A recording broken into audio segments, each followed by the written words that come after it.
From our graph of the exponential function, we can derive two new limits. We have the limit as x approaches minus infinity of e to the x is 0, and as x approaches plus infinity, e to the x goes to infinity.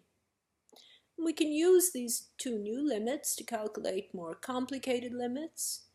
Here we have a limit as x goes to infinity of e to the x over 10 times e to the x minus 1.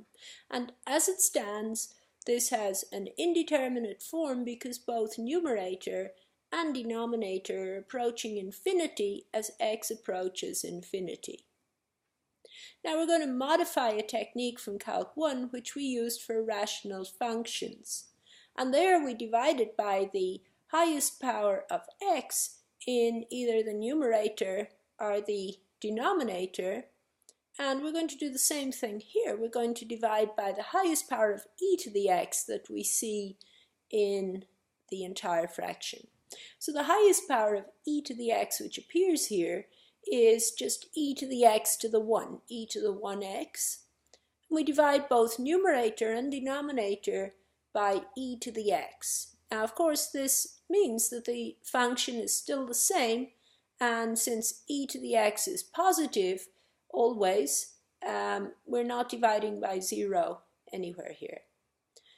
So as x approaches infinity, we have this limit of e to the x over 10 times e to the x minus 1 is the limit as x goes to infinity of e to the x over e to the x divided by 10 times e to the x minus 1 over e to the x.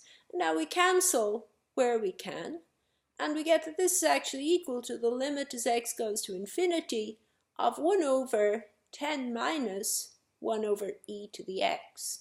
Now it's pretty easy to see that as x goes to infinity, e to the x goes to infinity, so 1 over that goes to 0, and the entire limit heads towards 1 over 10. We also have laws of exponentials which follow from our rules of logarithms.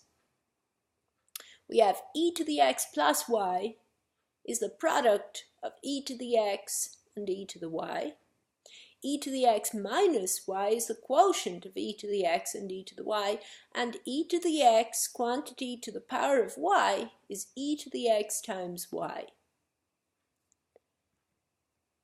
We can verify these by applying the natural logarithm to both sides of the equation. So remember that the natural logarithm function is 1 to 1. So if the natural log of a equals the natural log of b, then I can conclude that a equals b.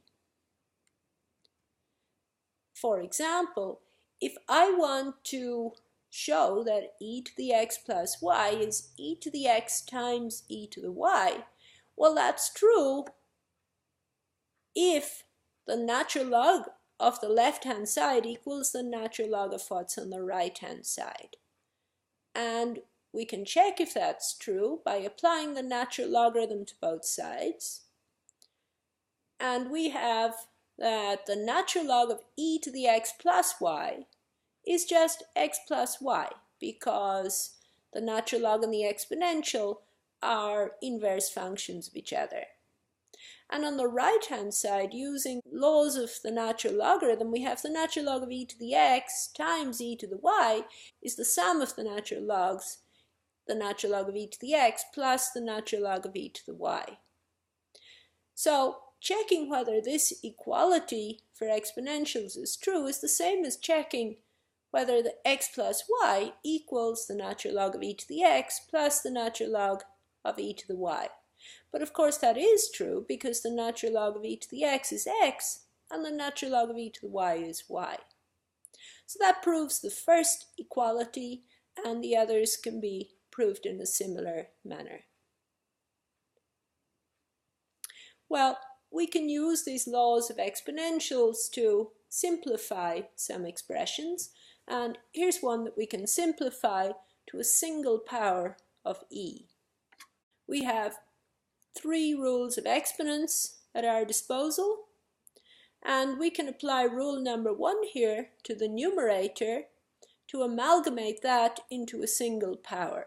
So adding the powers, we get e to the x squared times e to the 2x plus 1 is e to the x squared plus 2x plus 1. And we can apply rule number 3 to the denominator. We have e to the x quantity squared is e to the 2x. And now we can apply rule number 2 to write this quotient as a single power by subtracting the powers of e. So we get that e to the x squared plus 2x plus 1 over e to the 2x is e to the x squared plus 2x plus 1 minus 2x, and if we tidy that up, we get that that's equal to e to the x squared plus 1.